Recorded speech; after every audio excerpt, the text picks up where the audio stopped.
कधीच नाही चुकणार तुमचे फेवरेट टीव्ही शोज झी5 सोबत, तेही एकदम फ्री।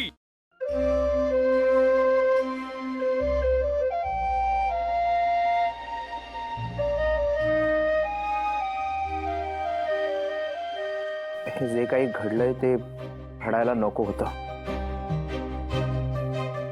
काहीतरी विचित्रच होऊन बसलं ना। आशू आणि शिवा हे घर सोडून गेलेत ही गोष्ट पचतच नाहीये। ताईला पण खूप त्रास होतोय हो। पण एवढं सगळं घडूनही भाऊंना काहीच बोलायचं नसेल, हो ना? मला नाही वाटत आशूने काही चुकीचा निर्णय घेतलाय।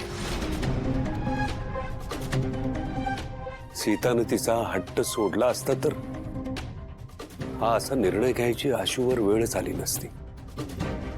शेवटी नवऱ्यानं आपल्या बायकोला योग्य ठिकाणी पाठिंबा दिलाच पाहिजे। खरे नाही, मी चुकले। मी माझ्या मुलाच्या आनंदाचा विचार केला, या घराच्या भल्याचा विचार केला। ही चूकच आहे माझी। त्याचं तर काय, त्या मुलीने पुन्हा त्याला स्वतःच्या जाळ्यात ओढून घेतलं। सीता,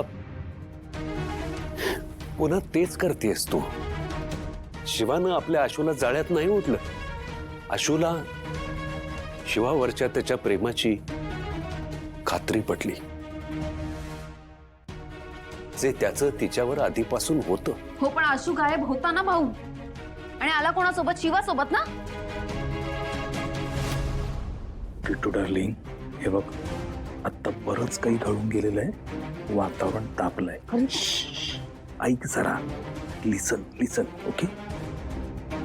आता हे बघ, आता काही जरी बोलू ना, ते आपल्यावरती उलटण्याची शक्यता आहे। ते दोघ जण स्वतःहून घर सोडून गेलेत। आता बोलण्याच्या नादात जर काही गोष्टी बाहेर आल्या, कळतंय तुला, आपल्याला धक्के मारून घराच्या बाहेर हाकलतील। यांचं योग्य वेळ येईल तोपर्यंत शांत राहा। बरं, मी जेवणाचं बघते।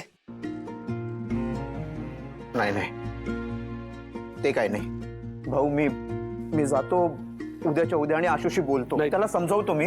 नको नको लक्ष्मण, भाऊ एवढ्यात नको। नुकत्याच बऱ्याच गोष्टी घडून गेल्यात। आशूला आपण त्याचा वेळ द्यायला हवा। 2 दिवसांनी मीच जाऊन येईन। ठीक आहे। हेच होऊ द्यायचं नव्हतं मला। माझ्या मुलाचं आयुष्य खराब होऊ द्यायचं नव्हतं मला, पण त्यानेच असा डिसिजन घेतला। तर मी काय बोलणार? अभिनंदन, तुम्ही जिंकलात। मी हरले। आज एक आई हरली।